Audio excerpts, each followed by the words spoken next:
Queridos hermanos, queridas hermanas, me alegra mucho saludarles a todos ustedes en esta hermosa mañana aquí desde El Dorado, Misiones, Argentina, 3 de abril ya, 2024. Increíblemente, hermanos, vamos en el mes cuarto del año, así que bueno, cuando menos esperemos ya habremos concluido un año más, pero damos gracias a Dios por que nos ha dado esta oportunidad. Bienvenidos a la sesión décima de la clase de espiritualidad cristiana.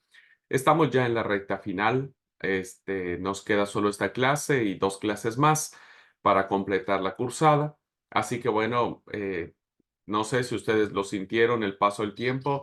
Seguramente sí, por estar haciendo las tareas. Yo ya no lo siento tanto. Se me ha ido muy rápido el tiempo. Pero bueno, increíblemente, hermanos, ya estamos a punto de concluir una materia para los que están llevando una o dos materias para quienes están llevando las dos materias. Así que bueno, la verdad que es una bendición, un logro, una alegría y damos gracias a Dios por ello. Bueno, este, bienvenidos a nuestros hermanos que están conectados en clase presencial. Dios los bendiga, es un gusto verlos y saludarles. A nuestros hermanos que están viendo la clase grabada, pues también es un gusto verlos y saludarlos. Dios los bendiga a todos, hermanos. Qué bueno, nos alegra ver aquí a Dani, a Mano Edwin, a Eddie, a Walter, Mariela, mi hermana Yolanda, mi hermana Lina. Bueno, es un gusto verlos y bueno, también para los que están en clase grabada. Bueno, quiero decirles antes de arrancar la clase que no olviden, queridos hermanos, que las actividades que se proponen en la plataforma, si bien es cierto, están en el sílabo, ustedes tienen que esperar a que se suba la consigna en la plataforma. Todas estas actividades tienen un porcentaje para su calificación final. Es muy importante, hermanos y hermanas, que ustedes puedan tener en cuenta y se organicen para presentar sus trabajos en tiempo y forma. Es decir, la plataforma misma les avisa la fecha que se ha definido como fecha límite de entrega. Yo sé que como buenos argentinos, buenos mexicanos y tal vez buenos ecuatorianos, todo lo dejamos para el final. Este, pero yo les sugiero que traten de avanzar.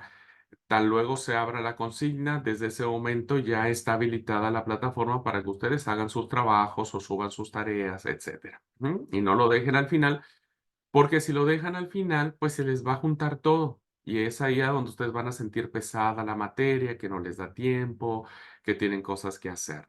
Yo les aconsejo que una vez que salga la consigna en la plataforma, empiecen a trabajarlo y súbanlo tan luego lo tengan. No se esperen a la fecha límite. Pero bueno, también tienen, si los que corremos riesgos quieren esperar hasta la fecha límite, está bien, ¿verdad? Quienes presenten un trabajo fuera de la fecha límite, ¿verdad? No será calificado, pero no en una calificación máxima, porque tenemos que respetar el esfuerzo y el trabajo de sus compañeros que se esforzaron por presentarlo en tiempo y forma.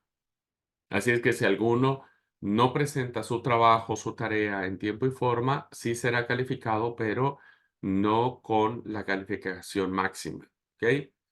Eh, salvo quienes aquellos que por causas muy difíciles de enfermedad, situaciones personales graves, les ha imposibilitado presentar el trabajo, yo les apoyo presentándolo en otro momento y se los tomo como una calificación normal, diríamos, ¿verdad? Siempre y cuando me sea avisado, me platiquen un poco qué les pasó y entonces con base en eso no tengo ningún problema. Así es que no se sientan preocupados si por alguna situación grave, difícil, nos pasa a todos, hermanos, nos pasa a todos. Uno no sabe qué puede pasar en el futuro, ¿verdad? Uno, uno lo tiene ya claro ahora, pero mañana no sabemos. Entonces, queden tranquilos, no se estresen, no se angustien, pueden presentar su trabajo fuera de tiempo y su calificación no se verá afectada bajo ninguna circunstancia. solamente por aquellos alumnos y alumnas que pasan como yo, y dicen: "Ay, se me olvidó, uy, no lo hice, ay, se me juntó todo". Bueno, ahí sí ya les califico, pero no con la calificación máxima, ¿ok? Bueno, para efectos de esta materia, tenemos como ejercicios que tuvimos el foro, que fue conociéndonos un poco. Gracias, los empecé a conocer a todos. Quiero decirles que leo todo, hermanos. Leo todo, todo, todo, todo. Todo lo que ustedes escriben, yo lo leo. Porque me parece una falta de respeto hacia ustedes no leer sus trabajos, sus comentarios. Así es que bueno, me alegró mucho conocerlos un poco más, sus familias, me encantó cuando pusieron el nombre de sus familias, que hacían, sus ministerios, las expectativas que tuvieron de la materia de espiritualidad. Espero estar cumpliendo un poco las expectativas que ustedes plantearon en el foro. Espero que sí. He tratado de ser muy cuidadoso para poder cumplir esa expectativa.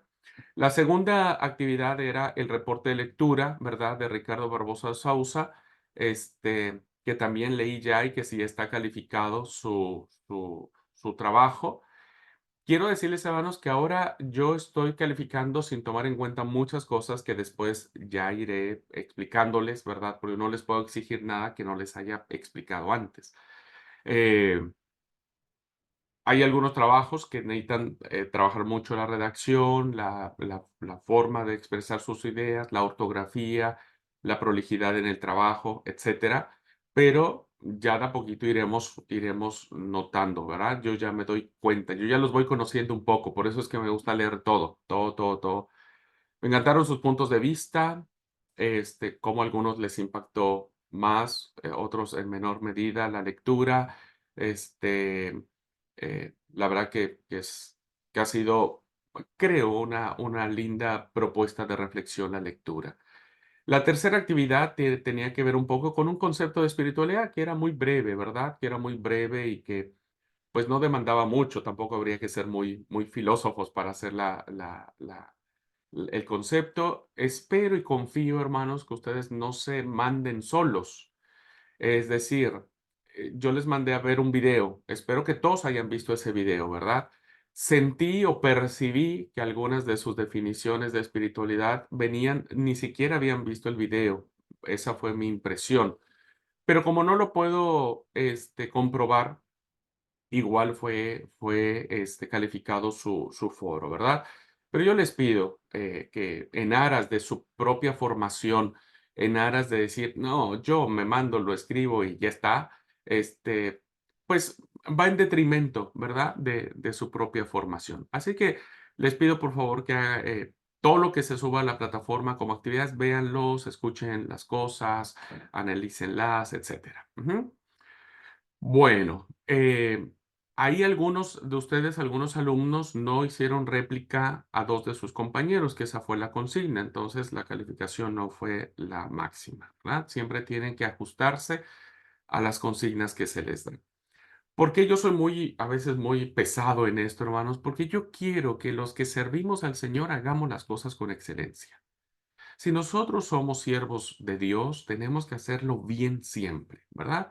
Porque Dios lo merece. No es de que, pues es como para Dios, Él aguanta todo. Yo pienso que no, hermano. Pienso que en la medida en que nosotros hagamos buenos trabajos, prolijos, bien escritos, esto va a influir en nuestra iglesia, en nuestras congregaciones, y eso va a ser muy lindo. Así que bueno, de a poquito iré siendo un poco más estricto en las consignas que se dan, ¿verdad? Porque de esa manera nos vamos a disciplinar todos, todos. Y ya lo van a ver, a notar más cuando veamos el área de Biblia, ¿verdad?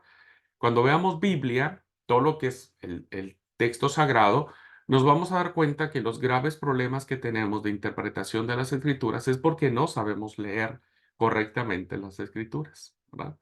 Entonces, necesitamos disciplinarnos. Ujú. Bueno, también está calificado el foro y estamos todavía en tiempo, si no mal recuerdo, para las películas, ¿verdad? Recuerden, tenían que ver una película. Si quieren ver las dos, vean las dos, son muy buenas, ¿no es cierto? Pero solo una, escriban y por favor escriban porque vi por ahí algún trabajo, ya me metí a chusmear un poco, todavía no califico, que no me ponían qué película es. Yo intuía, porque yo conozco las películas, pero por favor pónganme, yo vi la película tal, y entonces con base en esa respondan las preguntas que se les plantean, ¿ok? Y eh, el último trabajo, hermanos, para cerrar, según el sílabo que tenemos, es una evaluación, que es un examen, ¿verdad? Es un examen. Es un examen que va a estar en la plataforma, en la fecha que se les va a asignar. Voy a dar 24 horas para que ustedes puedan contestar el examen, ¿ok? Así que de las 280 preguntas que yo les voy a hacer, ustedes van a tener 24 horas para contestar, ¿ok? Entonces, tranqui, no se estresen ni nada por el estilo. Igual las preguntas son re facilitas. No, vamos a preguntar. Miren, yo no puedo calificar la espiritualidad de nadie, ¿me explico? Yo no puedo decir, miren, Walter, su espiritualidad yo la califico en 5, o en 10 o en 8, porque no hay una calificación. Pero tengo que calificar académicamente la materia, eso sí. Y entonces el examen va a consistir en todo lo que hemos visto en clase, desde la primera clase hasta la última. Así que les pido que hagan sus repasos. Los que trabajan con su esposo o su esposa, no está permitido pasarse las respuestas bajo ninguna circunstancia. Los que tienen algún amigo, alguna amiga estudiando, compañero aquí estudiando en el seminario, éticamente, hermanos, cristianamente, no es correcto que digan, mira, te paso las respuestas a tales preguntas. Ahí, hermanos, solamente son Dios y ustedes. Solo Dios y ustedes, ¿ok? Por favor, tampoco metan en conflicto a su compañero o a su compañera. Sí, ¿qué preguntó? ¿Dónde tengo que estudiar? No, por favor. Es un esfuerzo de cada uno, ¿verdad? No se preocupen, el examen no es tan difícil, creo yo. Dijo aquel que lo elaboró y que se sabe las respuestas. Pero, no, también es un ejercicio muy bueno como para ir reafirmando el conocimiento que tenemos. ¿Tá? Bueno, dicho esto, hermanos, tenemos entonces esta semana y la otra semana ya para concluir nuestra materia. Nuestra materia. Bueno, voy a terminar eh, yo creo que es un generalizado repaso de lo que es la espiritualidad de Jesús. Creo que hay muchas cosas más. Creo que hablar de la espiritualidad de Jesús es una espiritualidad que uno va descubriendo cada día, que uno va desarrollando cada día, que uno va confrontándose cada día, ¿ok? Así que bueno, permítanme entonces presentar la diapositiva para guiarnos en ella. Bueno, el día de ayer dijimos, ¿verdad?, que la mirada compasiva es una de las características especiales de Jesús, ¿verdad? Es una característica tierna, es una característica que, que conmueve, que transforma vidas, que motiva, que, que hace que la gente se sienta subyugada, ¿verdad? Subyugada por esa mirada. ¿Vieron que hay gente que tiene miradas diferentes? Hay miradas muy penetrantes, muy frías, muy calculadoras, ¿verdad? Que esas miradas no nos gustan. Más cuando la esposa nos quiere retar, nos quiere regañar, ya la mirada nos lo digo todo. Entonces, ahí ya sabes, esas miradas no nos gustan. Seguramente y hay miradas que son de verdad que desnudan el alma, como dicen, no, no me mires, por favor, no me mires porque, este, no me mires, ¿no? Esas miradas que tratan de escudriñar. Bueno, Jesús no solo miraba, sino también hacía. La espiritualidad de Jesús es una espiritualidad dinámica, es la praxis del amor en su máxima expresión. Porque la espiritualidad, hermanos, no es un discurso, ¿verdad? No son palabras bonitas, no es eh, miradas tiernas. La espiritualidad en la práctica es el ejercicio correcto de tocar, de abrazar, de sanar. La imagen que encontramos aquí, hermanos, en la pantalla, ustedes ya la identificaron correctamente, que es la otra joya de la literatura. Yo ayer hablé de una, hoy hablo de la otra joya de la literatura cristiana, que se la debemos las dos joyas a la pluma de Lucas, que tiene que ver con la parábola del buen samaritano.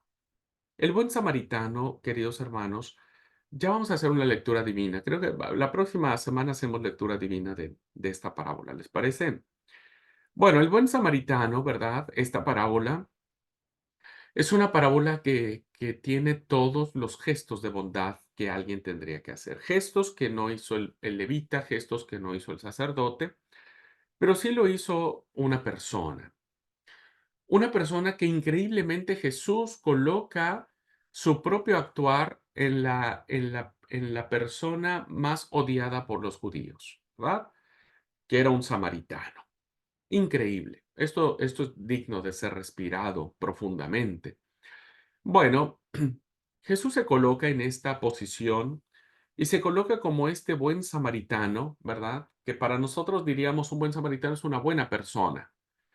Pero para el contexto que se estaba manejando, era una peor persona, ¿verdad? Era la persona más despreciable, la persona más, ah, pues sí, más fea, de qué sé yo, no sé qué adjetivo ponerle, ¿verdad?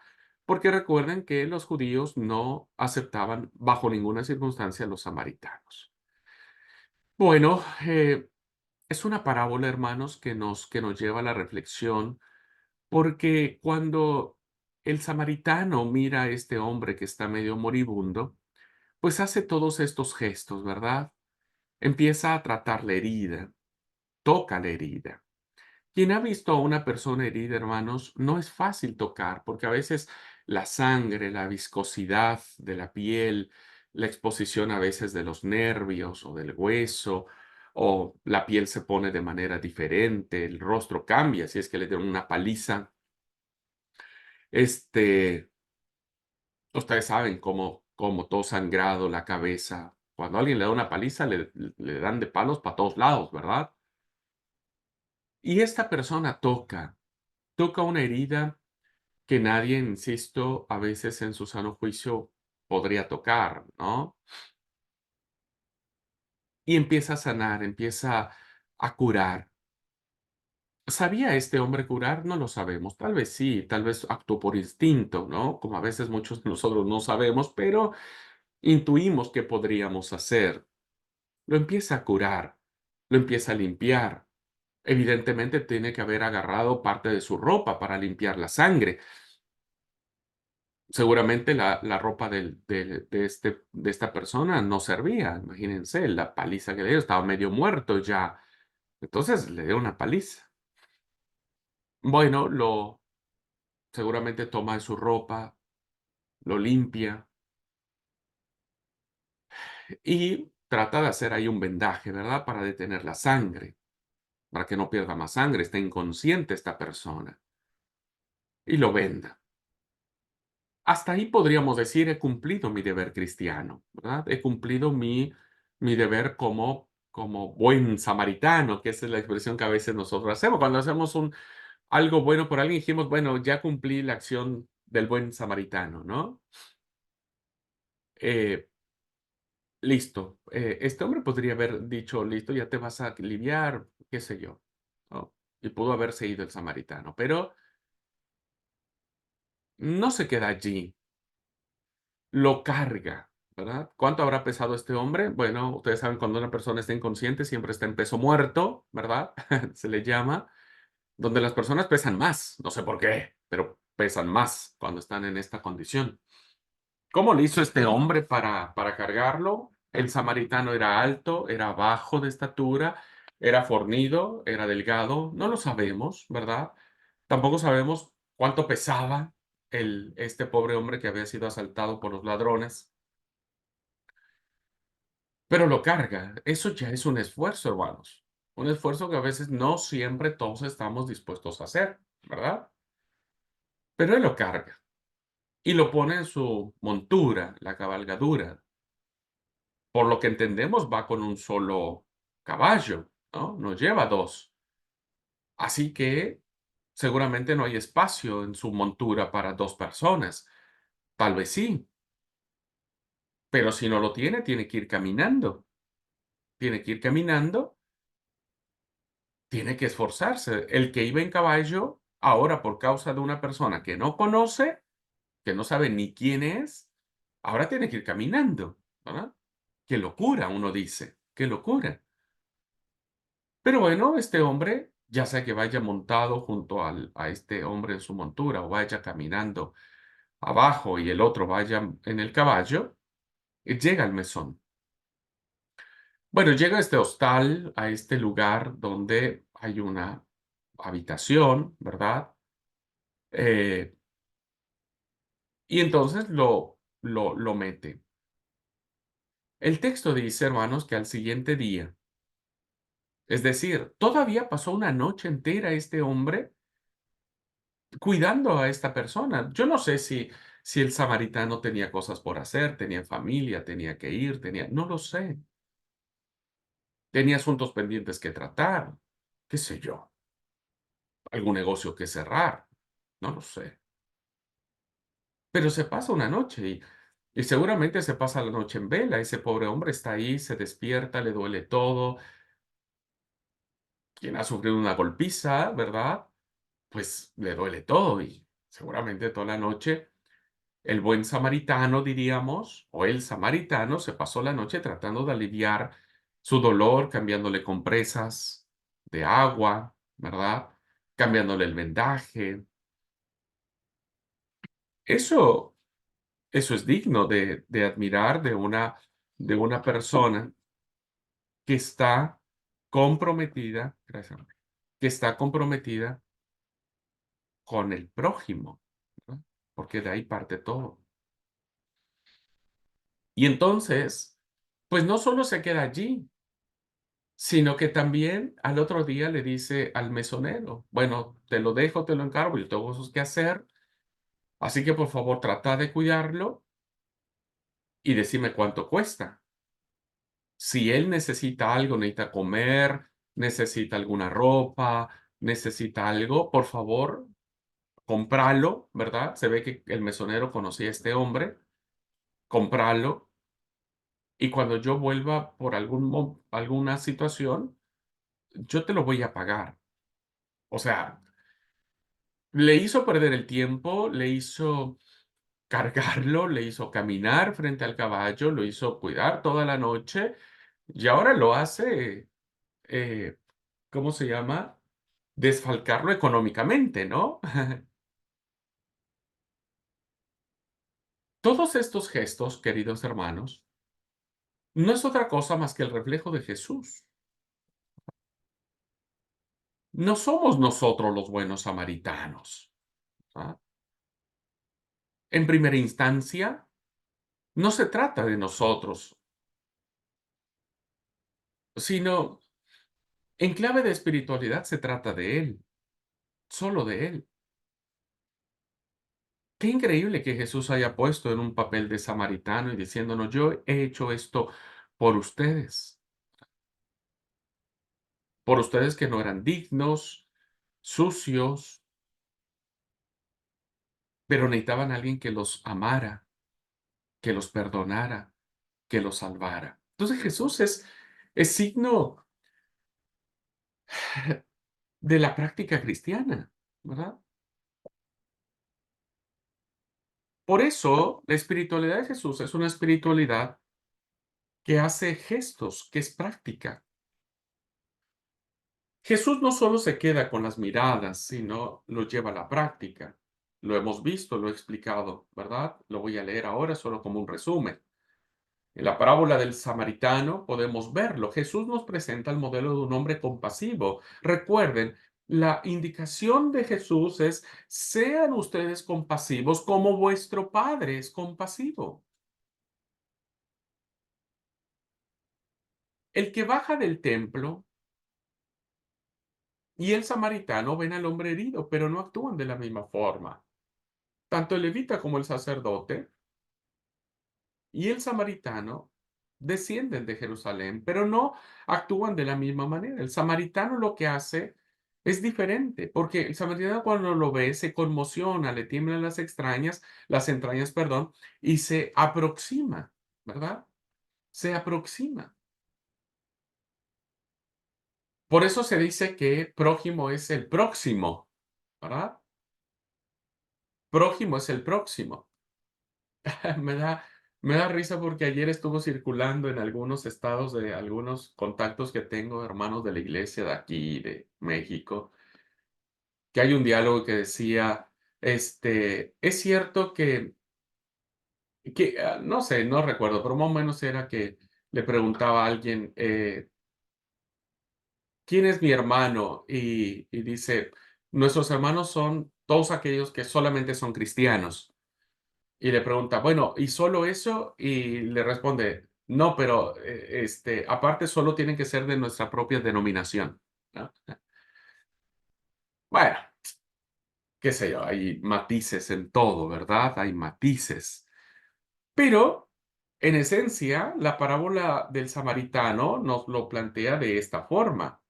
A veces pensamos que nuestro prójimo es aquel que me cae bien, aquel que piensa como yo, que actúa como yo, que siente como yo. Entonces Él es mi prójimo. Y entonces Él merece toda mi atención, mi cuidado, mi protección. Mi prójimo es aquel que me llevo bien, es mi amigo. Bueno, pero cuando hablamos del próximo, nos coloca que cuando vayamos por la calle, el que esté sentado junto a nosotros en el colectivo es mi prójimo, ¿verdad? Aun cuando no lo conozca, aun cuando sea una mala persona. Jesús nunca dijo en la parábola que el samaritano empezó a pensar y dijo: "Che, ¿y este será bueno? ¿Será bueno con su esposa? ¿Será bueno con sus hijos? ¿Tendrá un negocio lícito? ¿Merecerá que yo le haga todo esto?". No hay ninguna indicación. No hubo un análisis, ¿verdad? Como a veces nosotros hacemos, de saber a quién hacemos bien o a quién hacemos mal. El samaritano se conmociona, se aproxima y desde allí hace todos estos que hemos visto, ¿verdad? Venda las heridas, echa vino, le sube al caballo, paga la posada. Son gestos igual, fíjense, más maternales que paternales, ¿verdad? Esto sucede así, véanlo en casa. Cuando un hijo enferma, ¿quién está allí, no? Pues la mamá. La mamá es la que es capaz de estar despierto. Nosotros estamos todos bien dormidos, los hombres, ¿no? Pero la mamá es la que va, cocina, hace la sopita, le cambia el paño, se desvela y al otro día se va a trabajar, etcétera. Qué interesante estos matices. Matices que no tienen que ver con un género sexual, no tienen que ver con un rol estereotipado de la sociedad entre hombres y mujeres, ¿verdad? No soy de la teología eh, feminista de Dios como mujer, no soy partidario de esta teología bajo ninguna circunstancia en mi entendimiento, ¿no? No creo que haya un Dios y una diosa, pero sí creo que Dios, ¿verdad? En su esencia trascendente, que no está adaptado a nuestros paradigmas o a nuestros modelos, tiene estas acciones que, insisto, ya desde el Antiguo Testamento las vemos como paternales y como maternales, ¿verdad? Porque es un Dios que refleja esta ternura, ¿no? Esta ternura. Insisto, si nosotros planteamos la ternura desde nuestros modelos de hombre latinoamericano, ¿verdad? Entonces no vamos a concebir realmente la ternura de Dios, porque la concepción de hombre latinoamericano es machista. Todos hemos sido influenciados, todos los hombres hemos sido influenciados por un antivalor del reino, que es el machismo, ¿verdad? Entonces, si nosotros queremos ver estas parábolas del padre pródigo y del buen samaritano desde nuestros aspectos estereotipados de hombres, ¿verdad? Entonces vamos a desvirtuar el mensaje. Ujú. Porque los hombres latinoamericanos que hemos sido influenciados por el machismo no somos tiernos, no somos cariñosos, no somos de decir te amo, ¿verdad? No somos de abrazar, no somos de tener estos gestos, ¿verdad? No digo que todos, ojo, algunos zafarán, pero algunas acciones que tenemos como hombres vienen de esa forma. Pero estas parábolas nos sacan de estas categorías, no nos meten en esta discusión estéril que a veces algunos tienen y que la verdad creo que pierden mucho el tiempo. Este, nos meten a poder reconocer en su justa dimensión, ¿verdad? ¿Quién es Dios en Jesús para nosotros? Entonces, estos gestos tiernos, ¿verdad? Son el gran desafío de la espiritualidad cristiana. Por eso fui muy enfático cuando dije, el samaritano no pregunta quién es el que está tirado, no lo clasifica. No sabemos esta persona que ha sido asaltada por ladrones si el dinero que llevaba era producto de una venta lícita o ilícita. ¿Ah? No lo sabemos. Pero tampoco el samaritano se sentó a preguntar y evaluar y decir, no, este no, no, no. Como a veces nosotros manejamos estas categorías, ¿verdad? De selección. ¿Qué vemos en esta lección del buen samaritano? Cuando lo ve herido, dice que pertenece a un pueblo no elegido, pero tiene corazón, el samaritano. El samaritano no forma parte del pueblo elegido aun cuando viene del reino del norte, pero para concepción de los judíos del primer siglo, ellos no son parte del pueblo de Dios, pero tiene algo más importante que no lo tiene Israel, que es el corazón bondadoso.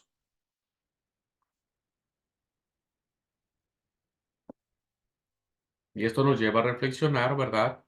Con mucho cariño y respeto, haciéndonos una autocrítica como Iglesia de Dios Séptimo Día.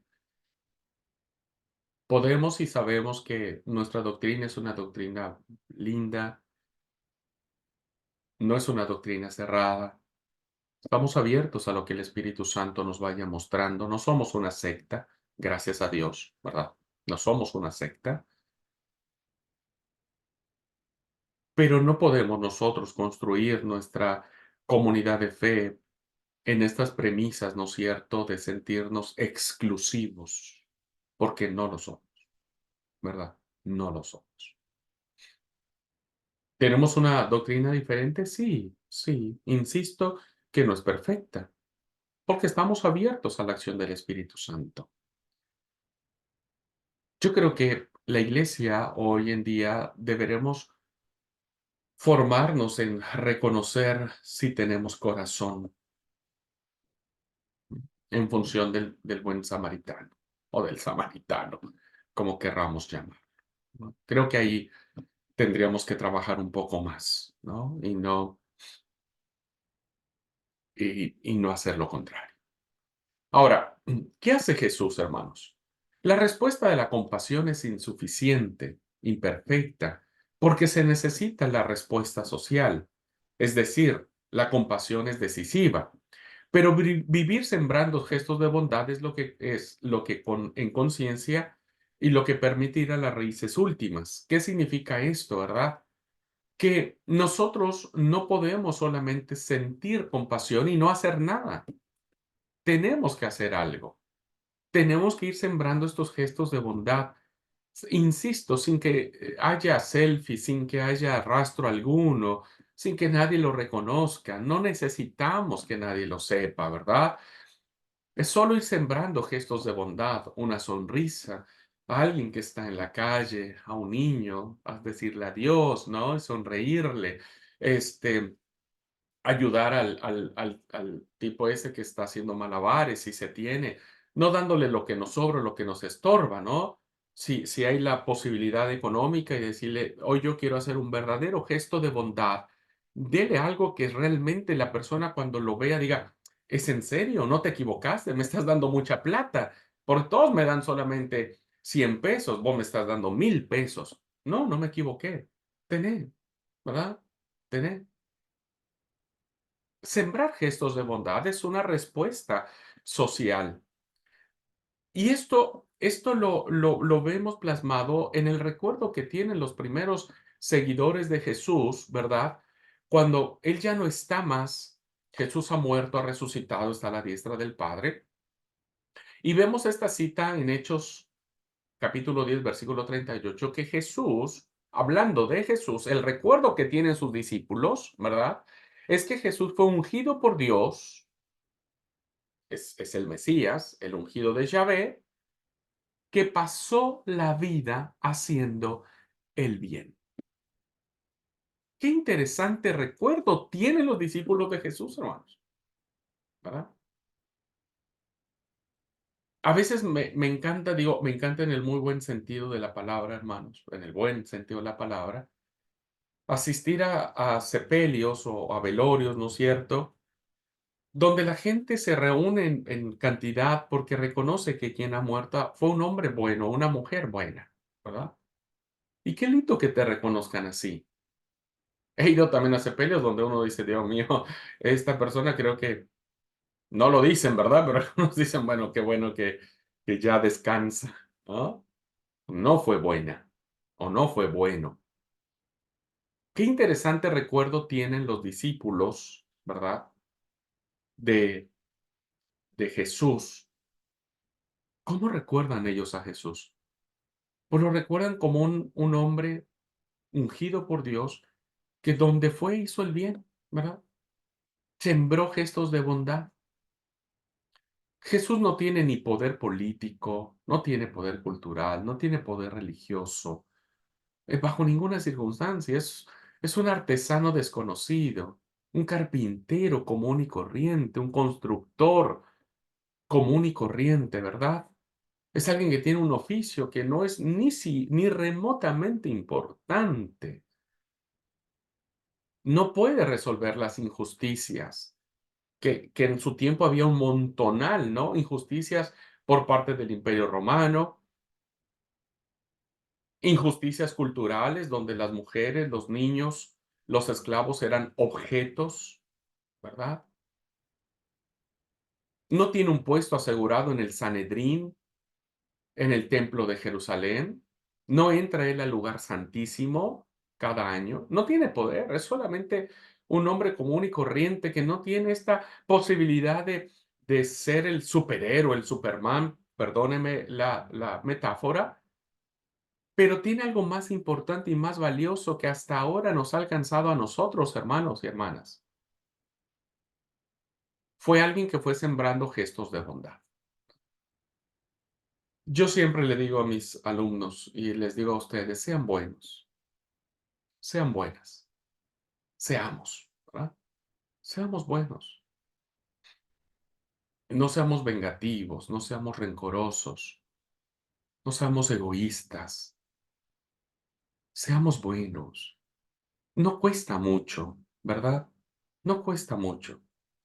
No se metan en la vida de los demás. No crean chismes ni crean líos. No siembren cizaña. No sean irónicos.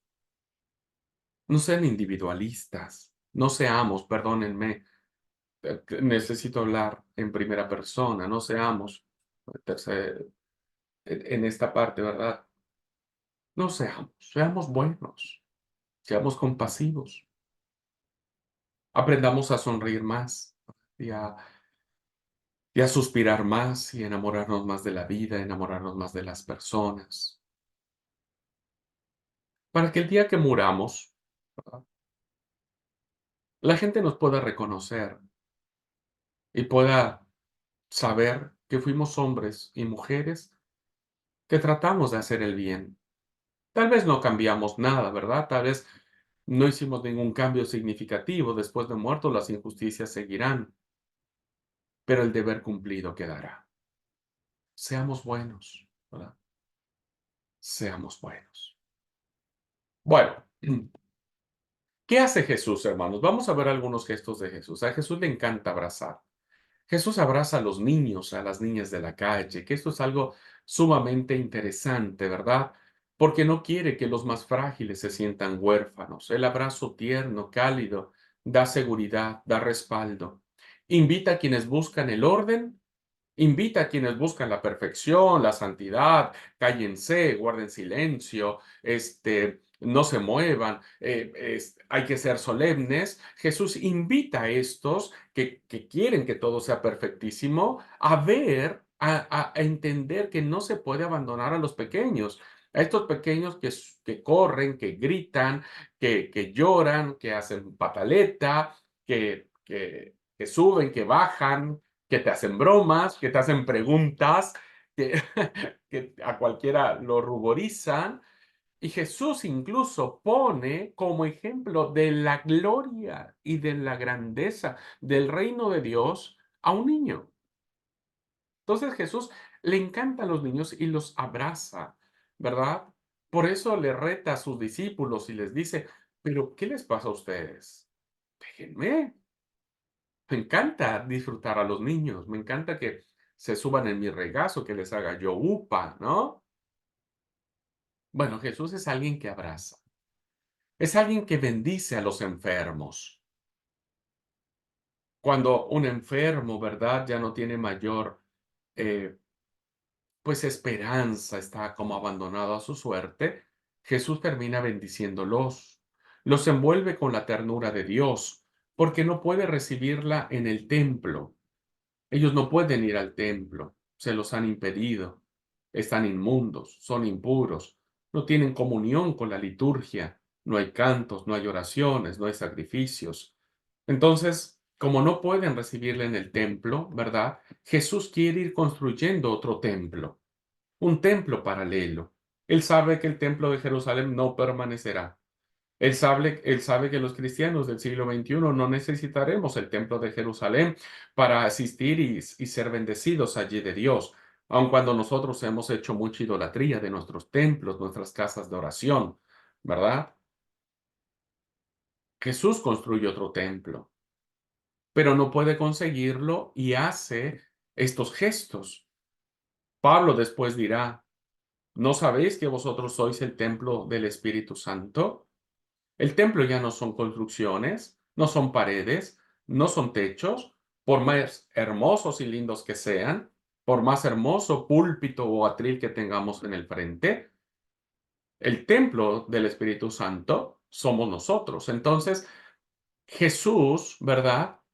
Como no puede cambiar esa forma, como no puede hacer que los enfermos entren al templo y reciban la bendición, él termina bendiciéndolos en las calles, en las plazoletas, en los caminos polvorientos. Jesús pronuncia bendición, Jesús pronuncia esta, esta parte de decir, no necesitas ir al templo, ¿verdad? De Jerusalén. Y esto es maravilloso. Jesús no solo abraza, bendice, hace lo impensable para un rabino, para un maestro, que muchos le llamaban así, ¿verdad? El rabí, que es inconcebible para uno que se dice el ungido de Yahvé, tocar. Tocar no es posible, ¿verdad? En una cultura donde solamente se toca aquello que se cree que es valioso. ¿M? Pero Jesús hace la inversa y él toca lo que para los tiempos de él era eh, indigno, ¿no? Principalmente los leprosos. Los leprosos, pues nadie les tocaba porque era una enfermedad contagiosa, pero no solo el leproso llevaba consigo el tema de sentirse enfermo y el dolor que le provocaban sus llagas, ¿verdad? Que todo el tiempo supuraban, supuraban, así que su ropa era sucia, maloliente, las llagas, las heridas no tratadas, pues huelen mal, ¿verdad? Muy mal. ¿Alguien ha olido una herida putrefacta? bueno, sabrá de lo que estoy hablando, ¿verdad? No se ven bien. A la vista, socialmente, están reprobados, no cumplen los estándares, ¿no? Sin en cambio, Jesús no le importa, ¿verdad? No le importa contagiarse. Porque Jesús sabe que estas personas solamente están sufriendo físicamente, sino emocionalmente, espiritualmente, familiarmente, sentimentalmente, están alejados de su familia, de sus hijos, del templo, de su trabajo.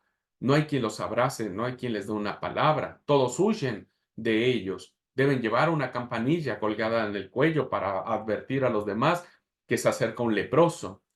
Pero Jesús hace lo contrario, toca a los leprosos, los cura tocando, acariciando para que no se sientan excluidos. Y quiere quitar el miedo hacia una sociedad más acogedora. No tengan miedo.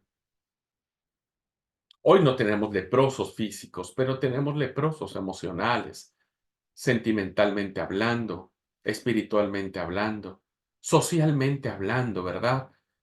Estos leprosos que han sido desplazados de los círculos eclesiales, de los círculos sociales, y, y ellos tienen que buscar sus propias comunidades como para sentirse seguros.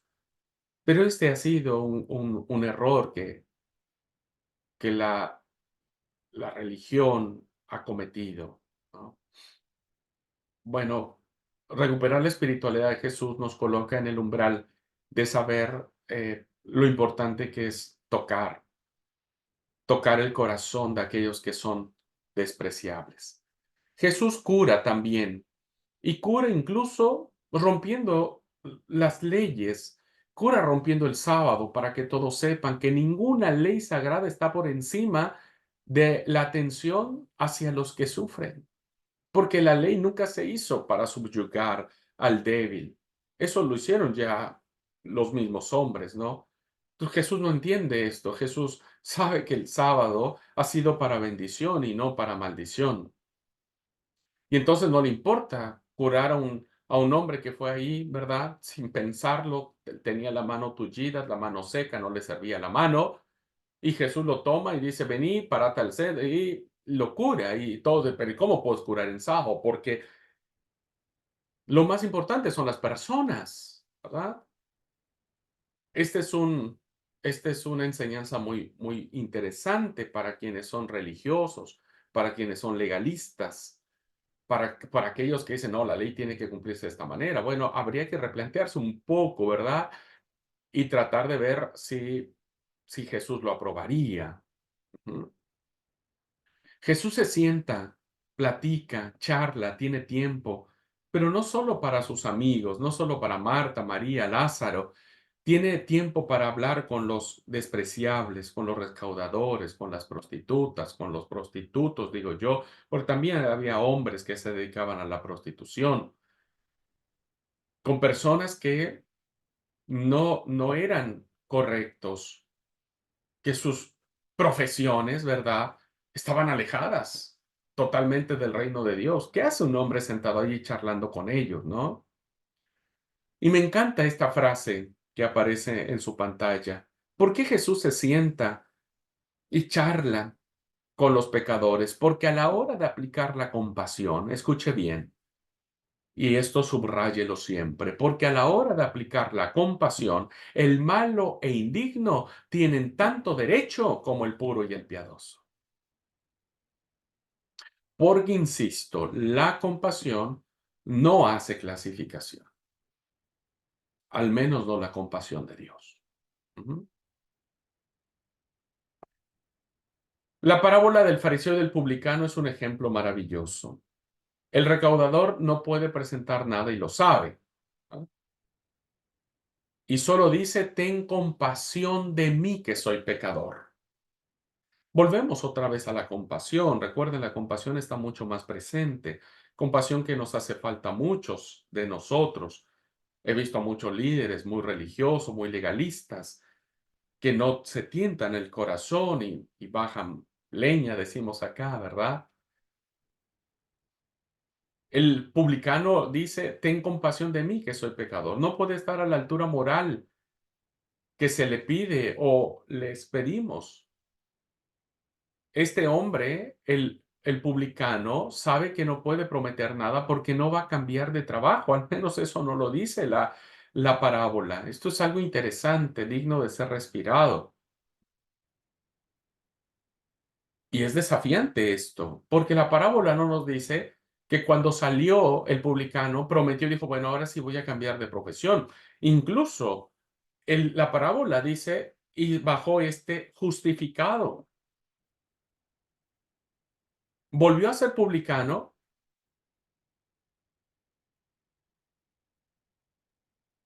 volvió a su antiguo trabajo.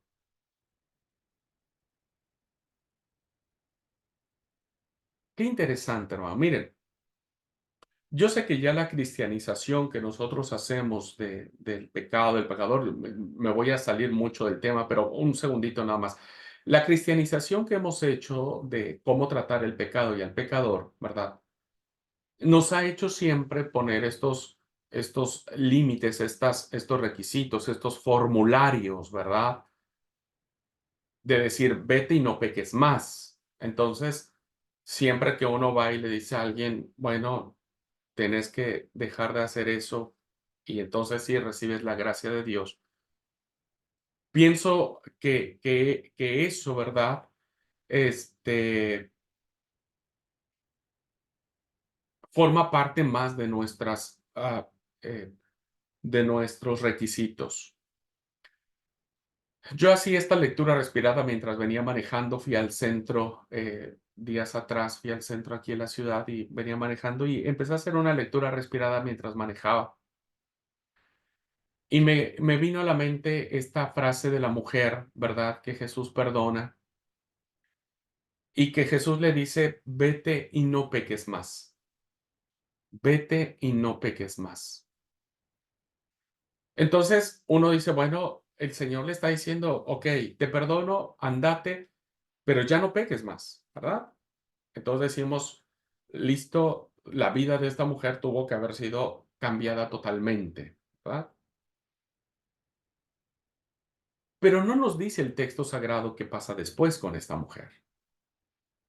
Eso fue lo que Jesús pidió, ¿verdad? Recuerden que el shalom de Dios es, te deseo lo mejor, de verdad, espero que vos aceptes esta oportunidad que te doy, ¿verdad?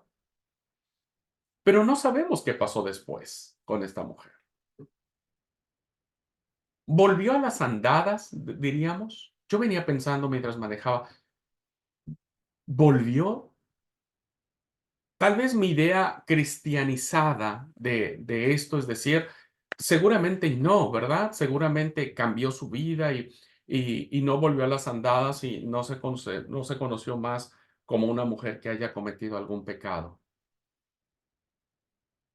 Pero entonces me hizo pensar algo interesante de mi propia vida, ¿verdad? ¿Cuántas veces yo, y estoy hablando en primera persona, hermanos, ahora sí hablo en primera persona yo, ¿cuántas veces yo, cuando iba a un culto evangelístico o demás, que no me tocaba predicar a mí, se hacían los llamados? No sé si alguna vez usted asiste a un culto donde hace un llamado, en donde el pastor nos motiva y nos dice, bueno, quien ha pecado, quien se sienta mal, venga, recibirá el perdón de Dios. Y yo muchas veces iba, ¿verdad? Yo me sentía confrontado, me sentía contristado por mis acciones, yo sabía, cada uno sabe lo que tiene, ¿no es cierto? Yo sabía no estaba yo haciendo bien. Entonces yo iba al altar y lloraba y me derramaba delante de Dios y sabía que el Señor me había perdonado, ¿verdad? Y entonces escuchaba esto que Jesús me decía, vete en paz, yo te perdono, no cometas más pecado. Entonces, cuando yo salía de ese culto, me sentía nuevo, me sentía eh, eh, diferente. Pero cuando uno no tiene una buena comunión con el Señor, pues uno termina cayendo en lo mismo, o en lo mismo o en otra cosa. Entonces me hizo pensar y decir, Tal vez esta mujer en ese momento se sintió como yo, ¿verdad? Confrontado y dijo, sí, ahora voy a portarme bien. Pero después se nos olvida la promesa, ¿no? No sé si les pasó a ustedes o les pasó a ustedes. A mí me pasó muchas veces. Se me olvidaba la promesa y volvía otra vez, ¿no? A las andadas, decimos.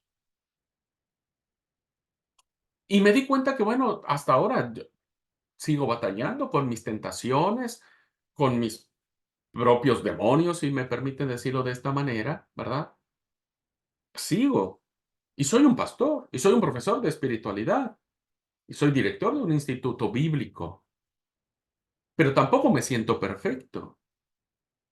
Tampoco creo que mi vida, ¿no es cierto?, es tan prolija, tan perfecta como para erigirme en juez de alguien que recibió el perdón y volvió a pecar y decir, bueno, listo, como volviste a pecar, ya no te acepto más, ¿no? Porque entonces tendría que verme a mí mismo y al menos yo no me siento en esta capacidad, ¿verdad? Tal vez alguien que es muy legalista, muy religioso, se sienta con esa autoridad de juzgar y de condenar sin antes tener una mirada compasiva y de ver qué está pasando, ¿verdad? Entonces, de verdad que mientras iba manejando, yo venía ahí, dije, bueno, espero no chocar por estar pensando.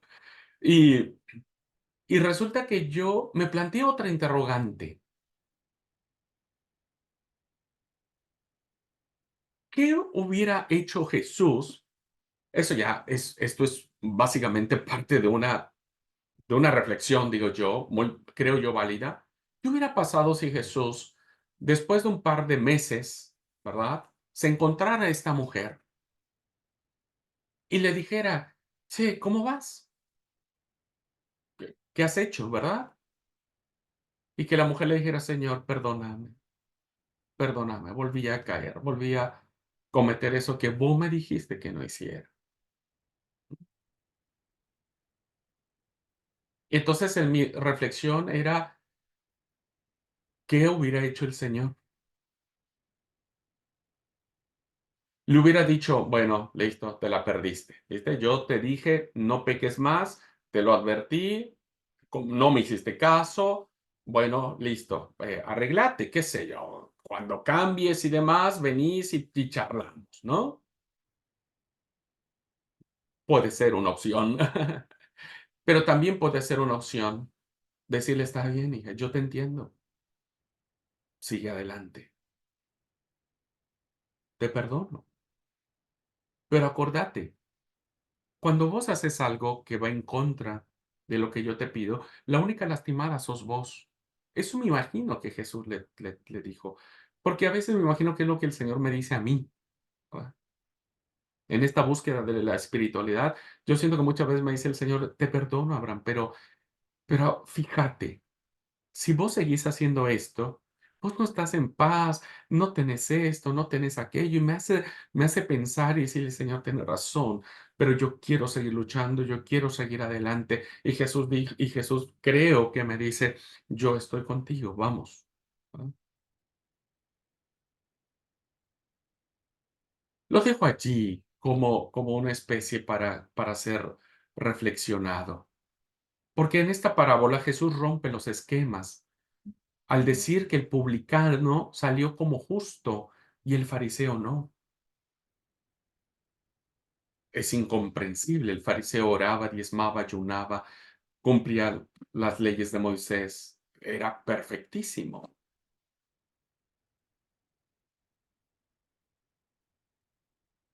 Jesús charlaba con las prostitutas, ¿verdad? Cambiaron su oficio porque no habló con una, diríamos, ¿no? La prostitución en aquel tiempo era muy común, muy común. Bueno, hasta hoy, ¿verdad? Hasta hoy. Pero Jesús les decía, este es el cambio que yo vengo a hacer en sus vidas.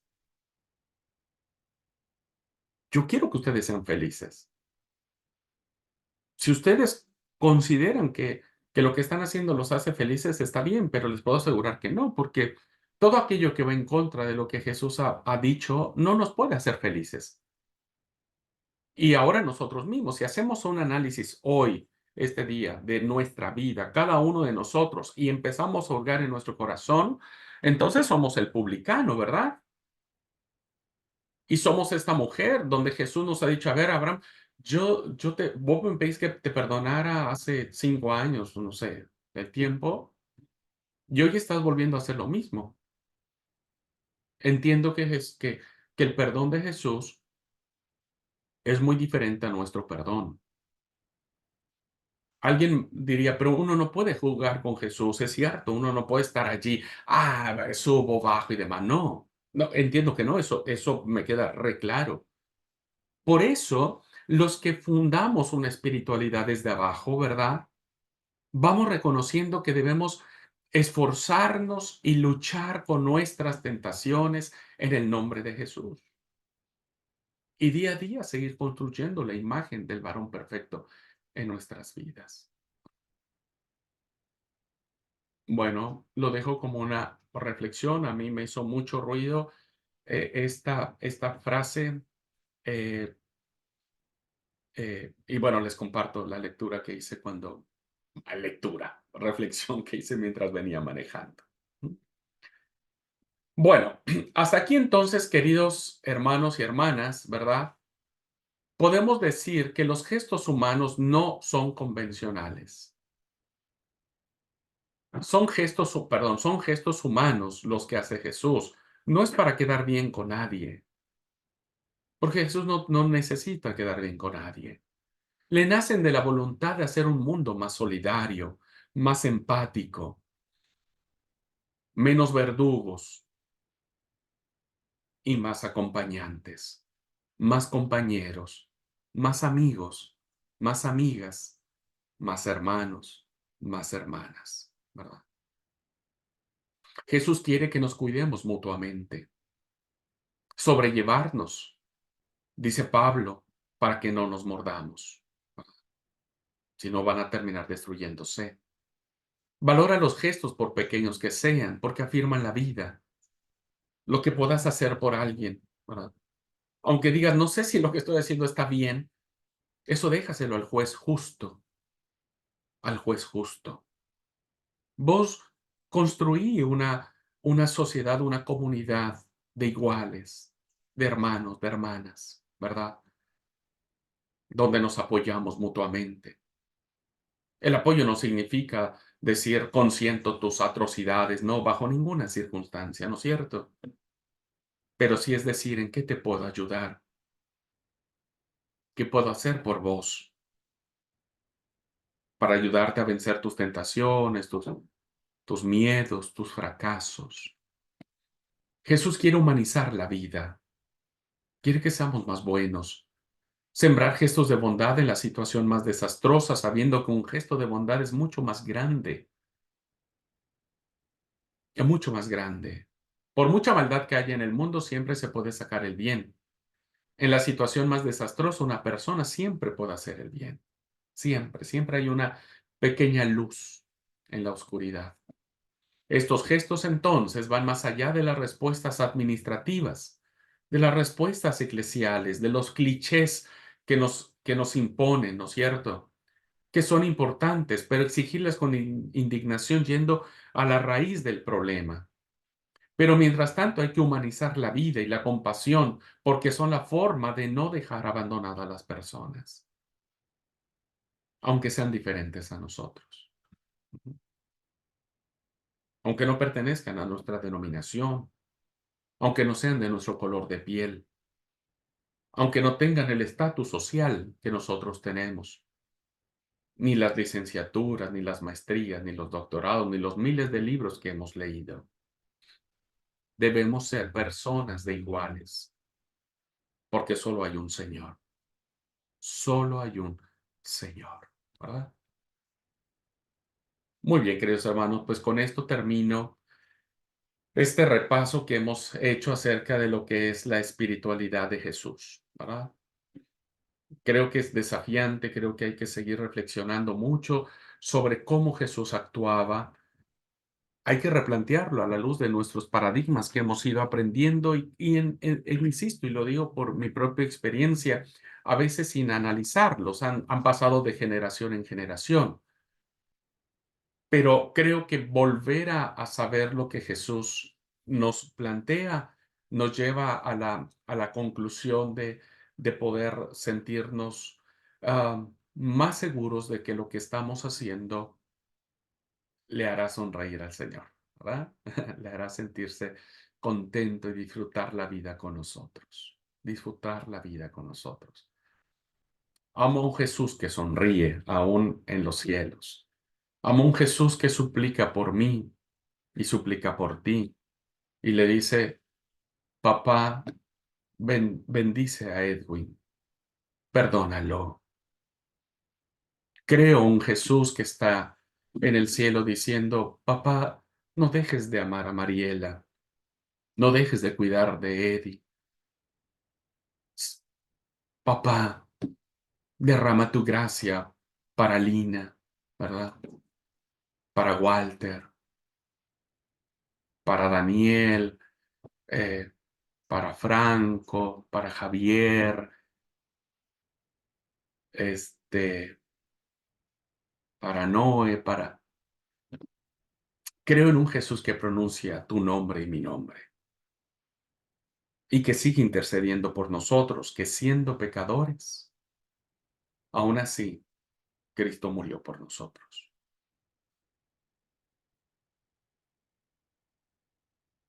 Bueno, cierro esta unidad temática, hermanos, insisto, no porque hayamos agotado todo, esto es solamente una base y les dejo a ustedes seguir profundizando sobre esto, ¿ok? Les dejo que ustedes sigan analizando y sigan profundizando en este deseo de buscar su propia espiritualidad como modelo de Jesús, ¿verdad? Recuerden que nuestro modelo debe ser Jesús. Bueno, ahora pasamos a la penúltima unidad temática que tenemos, porque ahora viene la práctica nuestra. Hemos hablado de Jesús y cómo Jesús actuó, pero ahora en la práctica nuestra, ¿cómo se refleja esta práctica para nosotros hoy? Y entonces parte de esta hermosa pregunta que sale de un libro maravilloso de Jürgen Moltmann, que es Cristo para nosotros, y él hace una pregunta muy interesante, que es esta, ¿verdad? Ahora, ¿cómo esto que aprendemos de Jesús debemos aplicarlo para nuestras vidas hoy? ¿Cómo se hace una realidad? ¿Cómo buscar una espiritualidad que se parezca a la de Jesús? ¿Ok? Entonces la pregunta, ¿quién es Cristo para nosotros hoy? Es una pregunta que debe seguir presente, no importa el siglo que vivamos, ¿verdad? Porque es una pregunta que es actual, que es necesaria entenderla. Jürgen Moltmann entonces nos decía, este, la respuesta a esta pregunta no es solo una respuesta a la razón. O sea, no podemos racionalizar esta pregunta, ¿verdad? Es decir, no podemos decir, ¿quién es Cristo para nosotros hoy? Y es mi todo. Eso es racionalizar la pregunta, ¿verdad? Eh, como lo decía Madonna, ¿verdad? Cada uno tiene su Dios y cada uno piensa y cada uno fabrica su propio Dios. No es una pregunta que podamos racionalizar, conceptualizar, legalizar. Es una respuesta de vida, de la vida misma. Porque esta pregunta, su respuesta la encontramos en nuestra vida, en el día a día, en el paso a paso, en la manera en que seguimos construyéndonos y reconstruyéndonos, en la medida en que construimos nuestras torres de Babel, ¿verdad? Y nos damos cuenta que ha sido para ensoberbecernos y entonces Dios tiene que destruir la torre otra vez para darnos cuenta que no somos nosotros. Es la vida diaria, es el paso a paso. Como dijo este autor, este teólogo, confesar a Cristo y seguirlo, porque eso es lo interesante, hermanos. Hoy vamos a hablar sobre el seguimiento. No hay vida cristiana sin seguimiento, ¿verdad? Y seguir a Jesús son dos caras de la misma moneda. Confesar a Cristo como mi Señor y Salvador, como el Rey de mi vida, como el que tiene la autoridad de nosotros. Cantamos un hermoso estribillo, no sé si lo cantan en sus lugares, ¿no? En mi vida el capitán es Cristo. En México se canta, creo que todos los sábados, ¿verdad? Pero como decía el pastor Ramón Ruiz en alguna charla que hubo en el CMI aquí en Buenos Aires, no he visto capitán más desobedecido que Jesús por sus tripulantes. Bueno, no solo es decir que Cristo es mi Señor, que es el que lleva el timón de mi barca, sino también hay que seguirlo. Estos dos se resumen en la vida en comunión con Cristo, una vida en comunión con el Señor.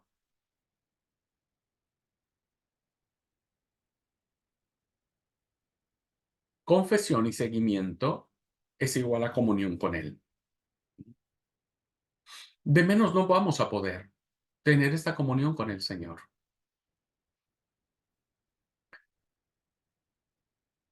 La vida espiritual, dijo Thomas Merton, ¿verdad? La vida espiritual es ante todo una vida. No es en los libros que escribimos, ni en las casas que construimos, ni en los negocios que hacemos.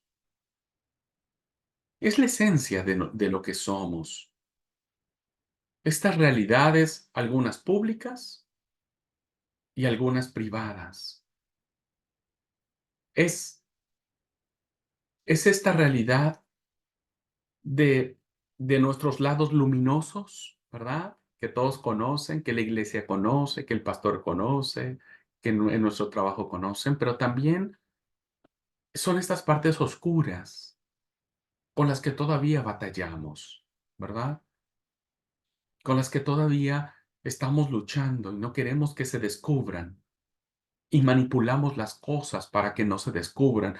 Y nos volvemos maestros de la manipulación para tapar un hoyo y destapar otro y tapar uno y tapar el otro envolvemos todo, ¿verdad? Pensando que ya hemos encubierto, pero sabemos que tarde que temprano todo sale a la luz.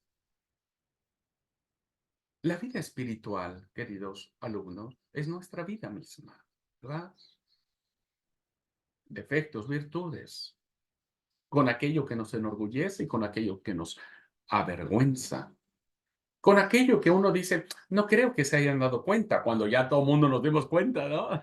De cómo es tal persona, o ya todo el mundo se dio cuenta cómo soy yo. Una definición maravillosa que me encanta de Marjorie Thompson, me encanta esta definición, y espero que se pueda entender de manera correcta. La vida espiritual, dice ella, es la cada vez mayor vitalidad. Vitalidad. Vitalidad viene de vida, vida viene de bios, ¿verdad? Lo que nos da vida, lo que nos hace seguir teniendo la capacidad de asombro, de, de grandeza, de hermosura, de belleza. Es la cada vez mayor vitalidad y dominio del Espíritu de Dios en nosotros. Es cuando efectivamente Dios empieza a tomar cada momento, cada día, más dominio de todas las áreas de nuestra vida, ¿verdad? Y eso nos hace vivir plenos, nos hace vivir en paz. Y eso se transmite, ¿verdad? Y algo que me encanta de Marjorie, ella dice, es una magnífica coreografía del Espíritu Santo en el espíritu humano. Déjenme plantearlo de esta manera y por eso digo que, por favor, lo tomen en la justa dimensión de lo que voy a decir. La magnífica coreografía es un baile, ¿verdad? Es una danza. Porque la danza, el baile, en términos bíblicos del Antiguo Testamento, era un signo de gozo, de reconocimiento, de gratitud, de victoria, ¿no? En las fiestas se danzaban, en las bodas se danzaban, se bailaba, había una coreografía hermosa. Porque el baile en tiempos bíblicos, estoy hablando en los tiempos bíblicos, ¿verdad? Era un signo de gozo, de comunión, de regocijo, de vida misma, ¿verdad? Entonces, Marjorie, trasladándolo a esto, dice, es este baile maravilloso de vida que el Espíritu Santo de Dios provoca en nosotros, ¿verdad? Provoca en nosotros. Este mover, este gozo, esta alegría, la alegría de vivir, la alegría de sonreír, la alegría de sentirnos libres, la alegría de sentirnos plenos, la alegría de sentirnos satisfechos, la alegría, el gozo, la vitalidad y el dominio del Espíritu Santo en nuestras vidas, gobernándonos, sosteniéndonos, abrazándonos, guiándonos, exhortándonos, etcétera, etcétera. Es hermoso baile espiritual que hay en nosotros, ¿verdad? Vuelvo a repetir, espero no haber sido chocante con el término baile, porque sé que en varios contextos tiene una connotación. Por eso hice la precisión en el tiempo bíblico, eso representaba. Es una magnífica coreografía, es Dios en nosotros, moviéndose en nosotros, su espíritu revoloteando, ¿verdad? Encima de nuestro caos y dando vida y dando orden y dando belleza y pronunciando palabra y creando cosas en nosotros, perfeccionando cosas en nosotros, cambiando cosas en nosotros, poniendo luz donde hay oscuridad, sacando cosas de donde no las había, es trayendo bendición, santificación, descanso. ¿Ah? Les dije Génesis 1 en esto que acabo de decirles. Entonces, ¿quién es Cristo para nosotros hoy? No es una conceptualización, no es una definición, es algo que nace de nosotros, ¿verdad? Pero que hago una precisión, que nace por la guianza de Dios en su palabra, en su palabra. Nosotros no podemos sentir y experimentar algo que no esté de acuerdo a la palabra de Dios, ¿no? Esto debe quedar muy claro, al menos esa es mi concepción. Y entonces, esta cada vez mayor vitalidad y dominio del Espíritu Santo en nuestras vidas nos impulsa, nos lleva a buscar el rostro de Dios.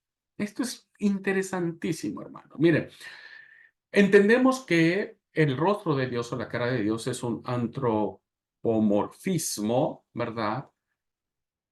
Que la Biblia le da a la realidad de Dios. Es decir, la Biblia nos dice que Dios tiene manos, ¿verdad? Que tiene brazo, que tiene ojos porque lo ve, que tiene rostro, ¿verdad? Este, pero sabemos que el Señor no tiene una forma humana, ¿verdad? Solamente son rasgos humanos para tratar de presentar una realidad de Dios adaptada o comprendida por nosotros. Nadie ha visto a Dios, dice la palabra, ¿verdad? Pero fíjense lo interesante de esto. El mundo será cambiado, dijo James Emery White, solo cuando los que se llaman cristianos comiencen a seguir a Cristo, haciéndose escandalosamente presentes en el mundo en toda su particularidad propia de Cristo. ¿Cómo podemos hacernos escandalosamente presentes en el mundo? Cuando vemos a Dios. Porque miren, hermanos, ustedes se han dado cuenta que una persona empieza a conocer a otra persona cuando la ve, ¿verdad? Ve sus rasgos, ve su rostro, ve sus muecas, sus gestos. Uno sabe si una persona está aburrida, está cansada, está indiferente, se asombra, está atenta, solo mirando la cara de alguien, ¿verdad? Bueno, necesitamos hacernos escandalosamente presentes, pero porque hemos visto el rostro de Dios, porque lo hemos buscado, porque hemos tratado de encontrar quién es Dios realmente, ¿verdad? ¿Qué representa Dios en nuestras vidas? Y entonces hay una pregunta muy interesante. ¿Cómo podemos decir sobre la fe de otro con la manera en que vivimos? Voy a hacer la pregunta en primera persona. ¿Cómo podés decir sobre la fe de otro con la manera en que vivís? Es decir, ¿Cómo le podés decir a alguien, seguime, sigue a Cristo, pero no me veas a mí, ¿verdad? Ve a Jesús. He escuchado esa frase infinidad de veces en muchos púlpitos. No me vean a mí, hermanos, porque bueno, yo soy igual de pecador, ¿ah? Vean a Jesús. Hagan lo que yo les digo, no lo que yo hago. ¿Cómo podemos hacer eso? Yo recuerdo una anécdota y estoy ya por terminar la clase. Este, recuerdo una anécdota de hace muchos años, cuando yo era muy jovencito.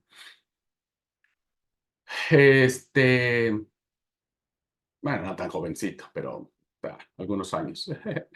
Algún día llegó una hermana a la iglesia, que nos llevábamos bien con ella, pero que había dejado de ir a la iglesia, ¿verdad? Había dejado de asistir a la iglesia.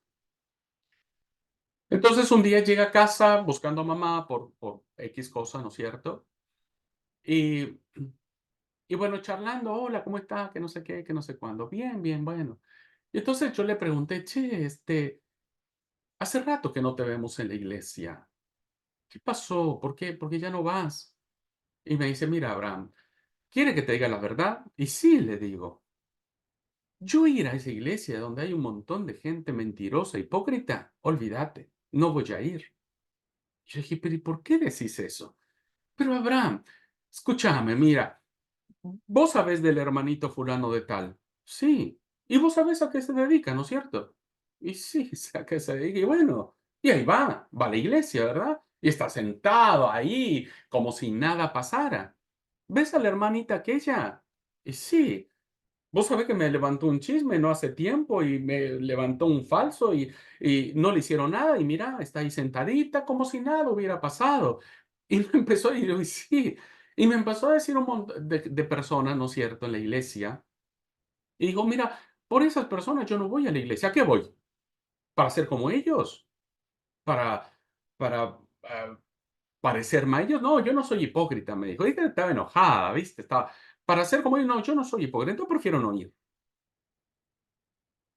Y yo me quedé pensando, pensando, y yo le dije: "A ver, no puedo negar", le dije, "lo que vos me decís, porque sí, todos lo sabemos, ¿verdad?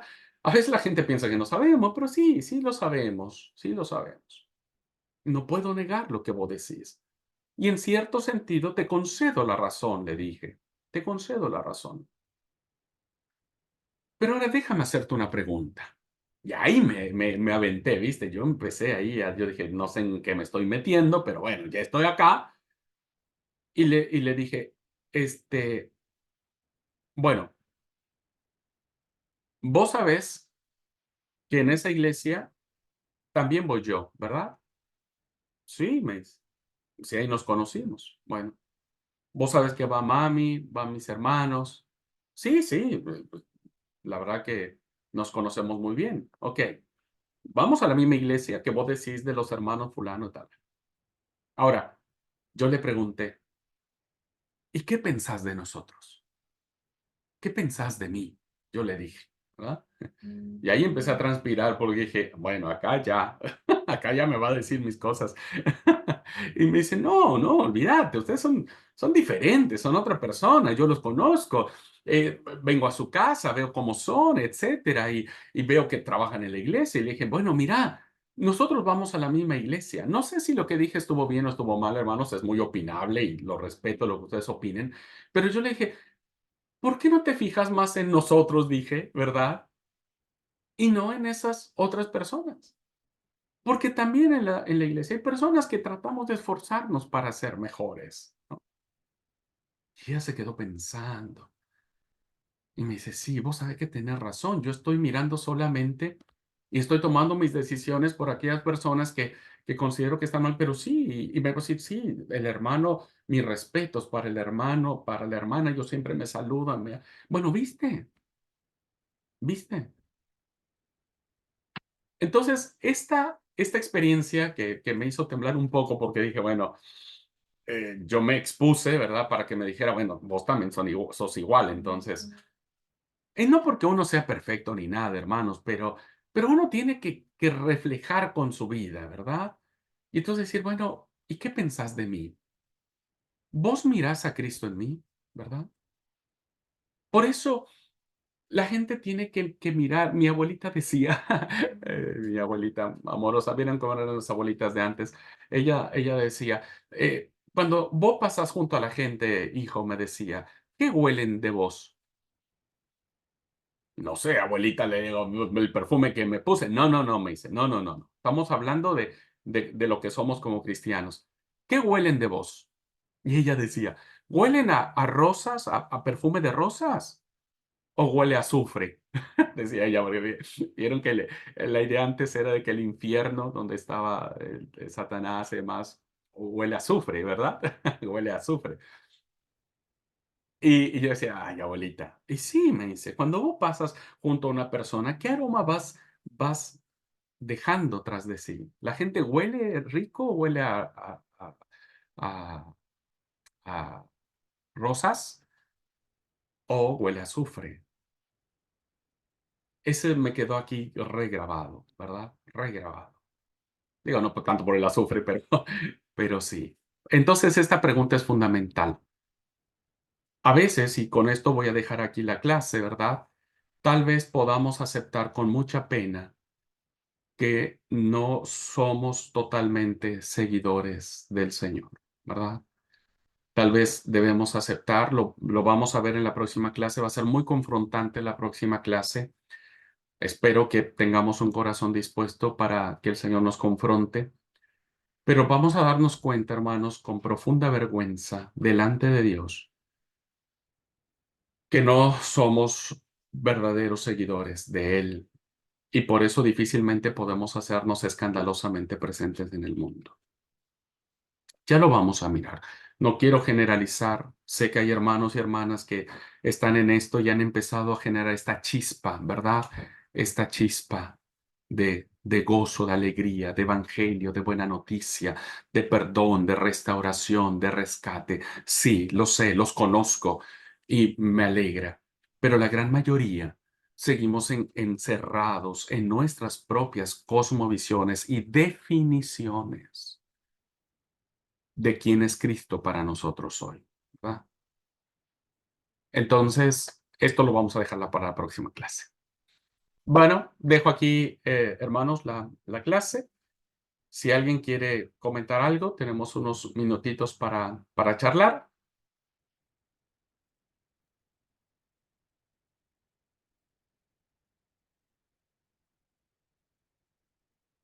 Bueno, hermano Edwin, creo que abrió su micrófono. No sé si... Sí, estaba esperando, mi hermano, que a ver si alguno de los hermanos lo opina. Si no, si solo el hermano opina.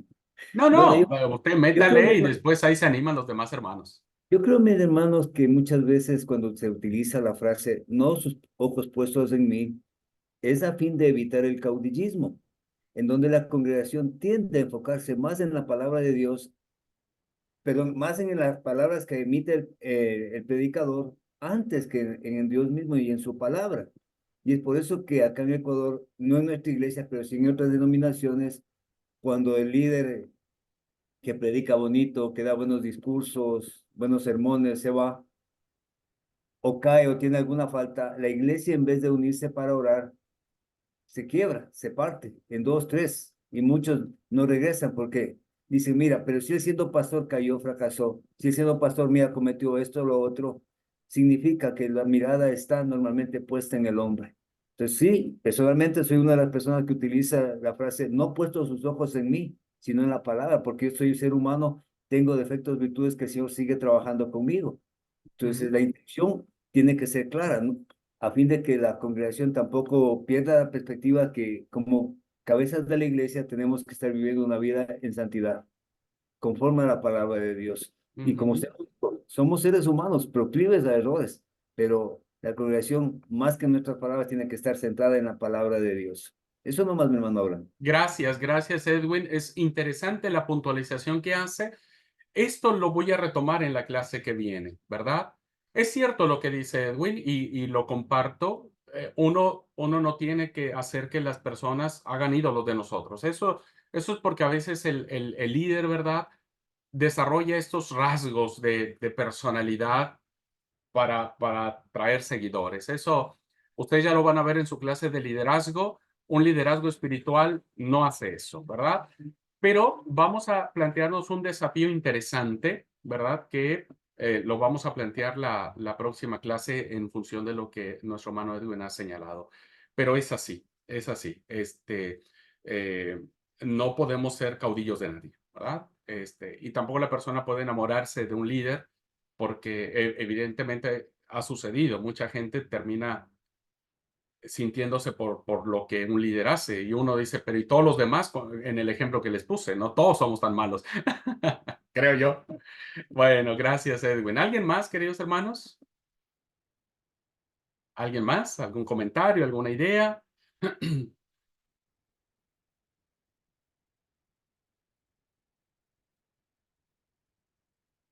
Bueno, si no hay ninguna, y espero que haya podido ser entendible la clase, les deseo que el Señor les bendiga, que guarde sus vidas, que los acompañe en todo momento, que la gracia del Eterno pueda ser en nosotros siempre, que esta vitalidad del Espíritu Santo en nuestros corazones arda como lo dijeron los caminantes de Maús.